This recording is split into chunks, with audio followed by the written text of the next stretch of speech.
Let's talk about Peter Hain in today's Sunday Telegraph and the issue of whether or not soldiers involved in Bloody Sunday should be prosecuted. You can understand that will create yet another political altercation. Yes, there's no reason why Bloody Sunday should be treated differently to any other Troubles atrocity, and the unionist position has been that special treatment shouldn't be given to the victims, so why should special treatment be given to the perpetrators? As the Justice Minister has said, this is an attempt to create another sort of de facto amnesty. The logic of letting off the Bloody Sunday soldiers would be that nothing could be prosecuted from 40 years ago. But, why would that be the case? We're at the moment prosecuting radio celebrities for allegations from 40 years ago. Are you saying that multiple murder is less serious than that?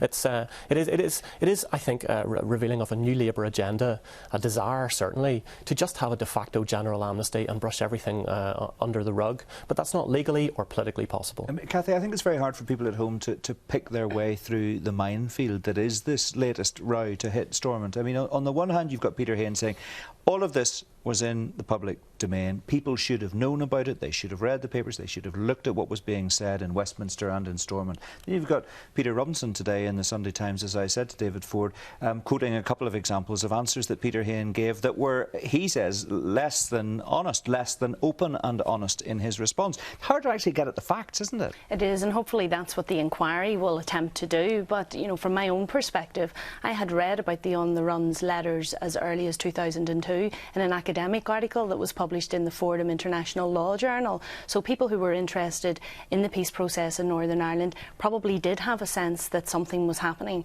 It's like many things in Northern Ireland, it flares up at a particular point, and the issue for me this past week has been that more than anything, it's not that the Haas process is dead, but that there needs to be a renewed impetus on a process by which we deal with the past, because we have been dealing with it since 1998, just in a very piecemeal and ad hoc approach, and maybe a little bit too pragmatic of an approach, but we have been dealing with it and nobody can deny otherwise. Newton, just briefly, Peter Robinson made it clear he was going to resign if he didn't get a satisfactory response from the government on Thursday night, Friday morning. He says he got the response he was looking for. His demands were met. Were they?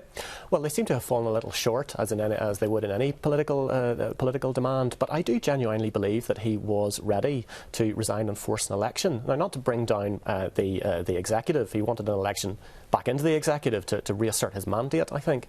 But that, of course, is why his threat was credible and why the government gave him something in return. But yes, I genuinely think that he would have hit the button for an election to Stormont, not to bring it down. Just very briefly before we move on, Cathy, what about Haas? Is Haas now dead in the water? Well, Mike Nesbitt seems to think that it is. I think that this is the opportunity to decouple the issues in the Haas process. The flags, parades and dealing with the past were too difficult to deal with as a composite block, and this story this week now gives us the opportunity to decouple those three things and to begin to look at how we deal with the past in and of itself.